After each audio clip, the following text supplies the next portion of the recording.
جی جی ٹھیک ہے کہ کون سا جانشین ہے کون نہیں ہے وہ حضرت انہوں نے کہا، وہ ہم لوگوں نہیں نے نہیں کہا۔ نہیں نہیں کوئی گفتگو میں ان کو منع کر دیا میں نے جی جی جی جی میں نے اس ان پر کو اس پر اس پر میں آئے۔ نے ان پہ روک لگا دی ٹھیک ہے جی جی جی یہاں پر بات جو ہے بیکار میں طول پکڑ رہی ہے اور یہاں پہ کوئی دعوے دار نہیں ہے جیسے مولانا علیمی صاحب فرما رہے تھے کہ آپ لوگ کس موقف کے دعوے دار ہیں دعوے دار نہیں ہیں کہ ہم اس موقف کے حامی ہیں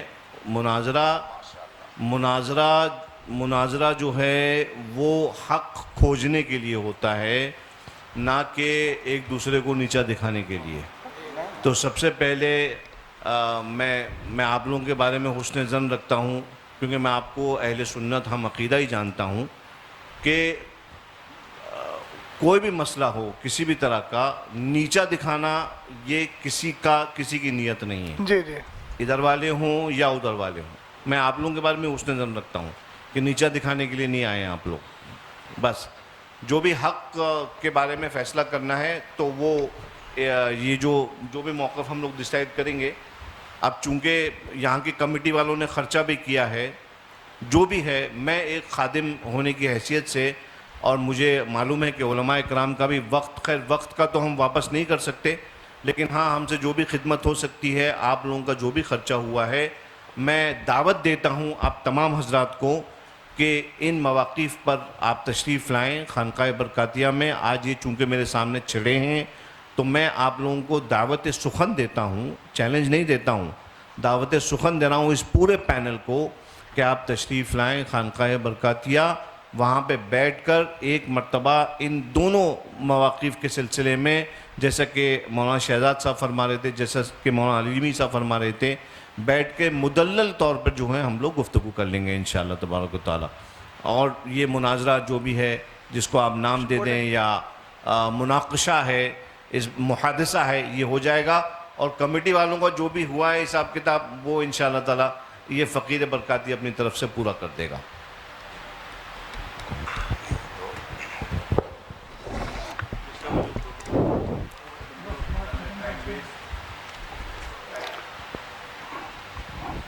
بسم اللہ الرحمن الرحیم ہم لوگ بھی بزی ہیں حضرت ہم لوگ بھی فری نہیں بیٹھیں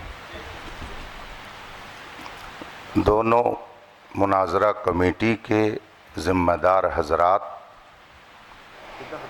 بیٹھ کر آپس میں یہ گفتگو کر سکتے ہیں کہ ان دونوں موضوعات پر یہاں کوئی گفتگو نہیں ہونی ہے اگر کسی کو اس پر کچھ کہنا سننا ہے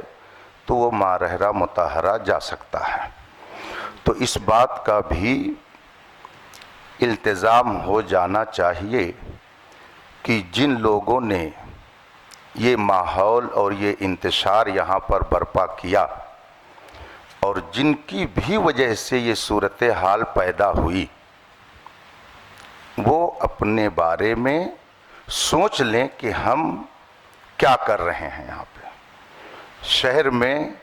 امن و امان کو ہم کہاں لے کے جا رہے ہیں آخر یہ نوبت کیوں آئی دونوں طرف کے لوگ بیٹھ کر کھاتے پیتے تھے بات کرتے تھے لیکن یہ بات کیوں پیدا ہوئی کہ نوبت یہاں تک پہنچی اگر کوئی صاحب اس طرح کا نظریہ رکھتے ہوں تو میں آپ لوگوں کو واضح کر دوں اہل سنت و جماعت کا یہ دونوں نظریہ نہیں ہے یہ دونوں نظریہ اہل سنت کا نہیں ہے اہل سنت کے نظریے اور موقف کے مطابق جو آپ ہر سنی عالم سے سنتے رہتے ہیں وہی ہے خانقاہ مارحرہ شریف کا بھی وہی موقف ہے یہ موقف جو اس میں لکھا ہوا ہے یہ اہل سنت کا موقف نہیں ہے اور جب یہ حضرات بھی کہہ رہے ہیں کہ اس پر گفتگو خانقاہ شریف میں جو کرنا چاہیں کر لیں تو آپ حضرات کو بھی اس بات کا لحاظ کرنا چاہیے کہ آپس میں اب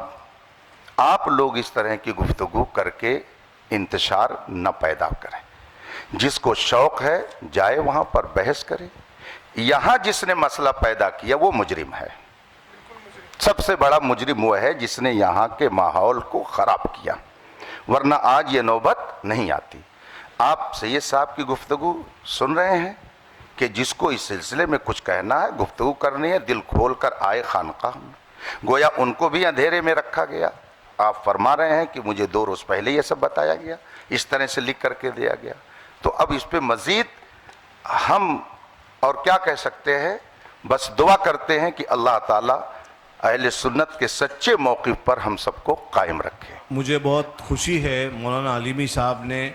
جو میں نے اتنا 2-3 گھنٹے ویسٹ نہ ہوتے، جو میں نے شروعات میں نے عرض کر دیا تھا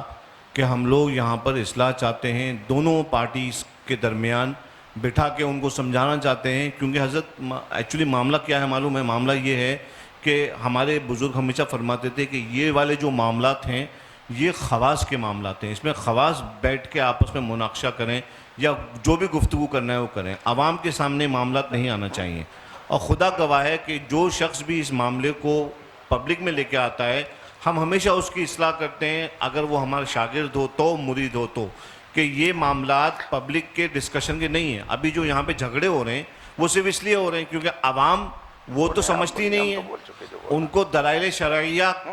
کیا معلوم، ان کو کیا معلوم کتب، انہوں نے کتب یا اصول تھوڑی پڑھے جو ان کو خبر ہو جائے کہ بھائی یہ والا موقف ایسا ہے یا یہ اہل سنت کا یا اہل سنت کا نہیں ہے. تو بہرحال اسی وجہ سے میں نے عرض کیا کہ آپ حضرات کو میں دعوت دے رہا ہوں، ان لوگوں کو نہیں دے رہا ہوں، یہ لوگ تو عوام اہل سنت ہیں، یہ اپنے علماء سے یہاں پہ جو موجود یہاں کے علماء ہیں وہ سمجھا دیں گے. آپ حضرات جو یہاں پہ تشریف لے کے آئے، آپ کا بھی وقت ویسٹ ہوا، میں نہیں چاہتا کہ وقت ویسٹ ہو، اور آپ حضرات کے ساتھ بیٹھ کر میں خود گفتگو کرنا چاہتا ہوں کہ تشریف لائیے ماہر شریف، تاریخ متعین کر لیجئے. یہاں کی کمیٹی کے جو اخراجات ہوئے ہیں وہ کمیٹی جو ہے فقیر سے حکم دے دے، انشاءاللہ تبارک و تعالیٰ وہ تمام اخراجات جو ہیں وہ ان کی بھرپائی جو ہے فقیر کی طرف سے کر دی جائے گی. اور آپ علماء کرام جو ہیں، آپ لوگوں کا بھی جو بھی ہے معاملہ ہے کہ نہیں، تو وہ بھی فقیر آپ کی خدمت میں پیش کر دے گا. جھگڑے کا ماحول ختم کریے اور آپس میں اتفاق اور اخلاق کا ماحول پیدا کریے. سید صاحب میں ایک گزارش کرنا چاہ رہا ہوں، چونکہ آپ نے بہت سنجیدہ اور سلجھی گفتگو کی ہے، مفتی اختر حسین صاحب قبلہ نے بھی کی. دونوں کی گفتگو سننے کے بعد میں تھوڑا سا یہ چاہتا ہوں کہ جو آپ نے نصیحت فرمائی وہ نصیحت مولانا افضل صاحب کو یہ فرما دیجئے. 1 منٹ سید صاحب، اس لیے کہ یہ مسئلہ انہی کی وجہ سے ہوا ہے، تو کیا وہ اس بات کا اعتراف کر رہے ہیں کہ میں آگے ان ساری چیزوں کا پاس و لحاظ رکھوں گا؟ جائے گی صرف اکیلے افضل سے نہیں ہوا ہے سید صاحب، ابتدا تو ادھر سے ہوئی ہے، ہوتے ہیں حضرت. میں سمجھ رہا ہوں. مجھے پہلے تحقیق کرنے دیجئے اس کی، للہ میں تحقیق کرنے دیجئے، میں تحقیق کر لوں، پھر اس کے بعد میں معاملے کا حل کر دوں گا. جہاں تک سید صاحب مسئلہ اس کا ہے خواص کا مسئلہ، دیکھیے عقیدہ اہل سنت ہے، عوام خواص سب کو اس نظریے کے ساتھ رہنا ضروری ہے. خواص میں بحث ہوتی ہے وہ ایک الگ چیز ہے، لیکن نظریہ تو عوام بھی وہی رکھے گی، خواص بھی وہی رکھیں گے. یہ معاملے آج سے کچھ سال پہلے بالکل نہیں اٹھتے تھے، اس لیے میں نے عرض کیا یہ والی بات. اور یہ جی سید صاحب، وہ کہتے ہیں نا کچھ نہ ہوتا تو کچھ نہیں ہوتا، تھا گریوا تو چاک چاک ہوا. تو 2 سال پہلے یہ مسئلے نہیں اٹھتے تھے، کہیں نہ کہیں کچھ ایسے افراد پیدا ہوئے جنہوں نے اہل سنت والجماعت کے موقف کے خلاف تحریریں یا تقریریں کی، اس کی وجہ سے ہندوستان کا یہ ماحول پیدا ہوا. ہمیں بھی اس چیز کا افسوس ہے، ہمارے سامنے بھی ہندوستان کے حالات ہیں، اور طبعی طور پہ اگر پوچھا جائے تو ہم لوگ ان ساری چیزوں کی طرف آنا نہیں چاہ رہے تھے، چونکہ اس وقت آپ دیکھ رہے ہیں ہندوستان میں کیا چل رہا ہے، کون کس تکلیف میں ہے. تو ہم وہی عرض کر رہے ہیں کہ آپ اصلاح کے طور پر جب تشریف لائے ہیں تو آپ ایک بار مولانا افضل کو یہ بھی سمجھا دیجئے، ہم اپنے لوگوں کو بھی سمجھا رہے ہیں. مفتی صاحب نے کہا کہ میں کہہ رہا ہوں کہ آپ انتشار نہ کریں، تو آپ یہ بھی تھوڑا سمجھا دیجئے کہ مولانا افضل کی وجہ سے یہ سارے مسائل اس معنی ہوئے. سید صاحب میں عرض سب لوگ بیٹھیں، سب لوگ تشریف لائیں، میرے ساتھ بیٹھیں میرے ساتھ، اور میں سب لوگوں کو سمجھاؤں گا. وہ دیکھیے یہ ساری باتیں ان کی تقریر سے پیدا ہوئی تھیں، انہوں نے بولا تھا تقریر میں، اس کے بعد یہ سارے نتائج پیدا ہوئے. یہ حضرات یہاں موجود ہیں، یہ حضرات جان رہے ہیں کہ انہوں نے اپنی گفتگو میں یہ موقف پیش کیا سید صاحب قبلہ، اس کے بعد یہ سارے حالات بنے ہیں. اور آپ خود فرما رہے ہیں کہ عوام میں یہ گفتگو نہیں ہونا چاہیے، تو مولانا افضل صاحب نے جو عوام میں لا کر اس مسئلے کو، اور پہلے انہوں نے گفتگو